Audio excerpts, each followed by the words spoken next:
अस्सलाम वालेकुम जी स्टूडेंट, जैसे कि आपको पता है कि हम मुकालमा नवीसी कर रहे हैं।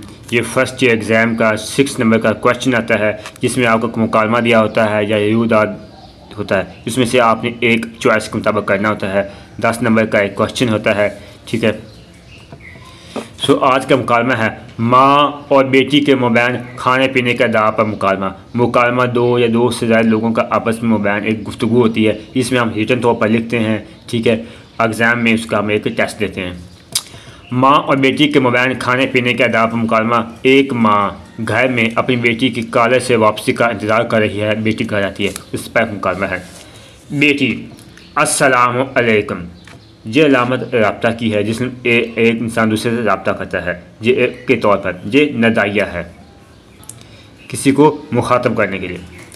माँ वालेकुम सलाम, कौमा आ गई हो बेटी। कौमे का इस्तेमाल होता है जिसमें थोड़ा सा फर्क है ठहराव के लिए। बेटी जी माँ जी आ तो गई हूँ पर आज भूख बहुत लगी है, मुझे जल्दी से खाना दे दें। ये ख़त्मे का निशान है, इसमें कोई भी बात को हम मुकम्मल कर देते हैं।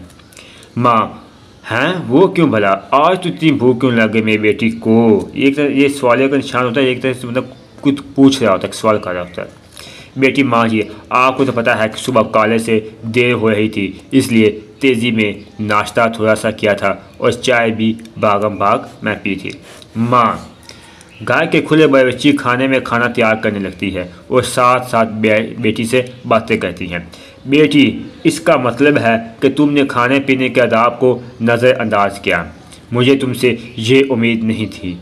तुम्हें मालूम होना चाहिए कि हर वो काम जो अदाब से आरी हो और अल्लाह के रसूल ख़ातमुन नबीय्यीन सल्लल्लाहु अलैहि वसल्लम को सख्त नापसंद है। बेटी थोड़ी सी शर्मिंदगी के साथ, माँ जी क्या उजलत में खाना पीना इतना ही गलत काम है।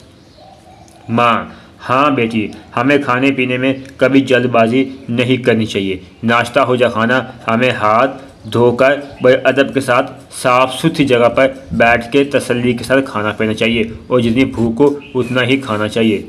बेटी ठीक है माँ जी, मगर इतना तो कर लिया करें कि मेरी पसंद के खाना तैयार किया करें। आप कभी गोभी कभी कद्दू दाल बना लेती हो, बंदे का बर्गर पिज़्ज़ा बिरयानी वगैरह खाने को भी जी चाहता है आखिर। माँ हाँ बेटी, तुम्हारी पसंद का भी ख्याल होता है मुझे, लेकिन इसका ये मतलब नहीं कि तुम सब्ज़ी और दाल से मुंह मोड़ लो। याद रखो ये सब चीज़ें अल्लाह ताला की दी हुई नेमतें हैं, हमें कुफरान नेमत हरगिज़ नहीं करना चाहिए। तुम्हें यह भी पता होना चाहिए कि कद्दू रसूल अल्लाह सल्लल्लाहु अलैहि वसल्लम की पसंदीदा ग़िज़ा थी। बहवाला सही बुखारी भी दे दिया है कि बेटी जी माँ जी आपकी बातें सुनकर मुझे एहसास हो रहा है कि वाकई सब चीज़ें अल्लाह की नेमतें हैं। माँ खुश होते है, शाबाश मेरी प्यारी बेटी, मुझे तुमसे यही उम्मीद थी। चंद बातें और याद रखो, तुम इतनी बड़ी हो, तुम्हें पता भी है कि खाना हाथों को अच्छी तरह धो के खाते हैं। खाने से पहले हाथ धोएं, तौलिए से साफ़ नहीं करते, लेकिन खाने के बाद हाथ धोकर तौलिए बचने में हर्ज नहीं।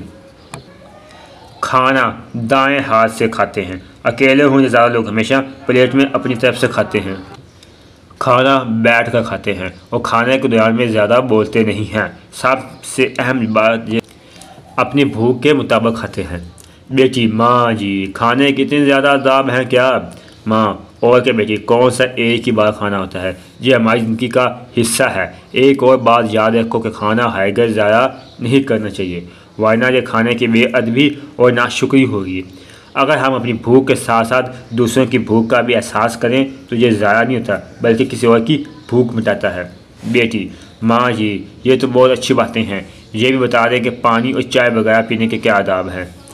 अब माँ पानी साफ़ सुथरे बर्तन में बैठ कर पीना चाहिए, पीते हुए कम अज़ कम 3 बार वक्फा करना चाहिए। पानी और चाय वगैरह तेज़ी से पिएँ तो हिचकी भी लग सकती है और कपड़े भी ख़राब हो सकते हैं। पानी पीने के बाद ऊँची आवाज़ में डकार नहीं लेनी चाहिए।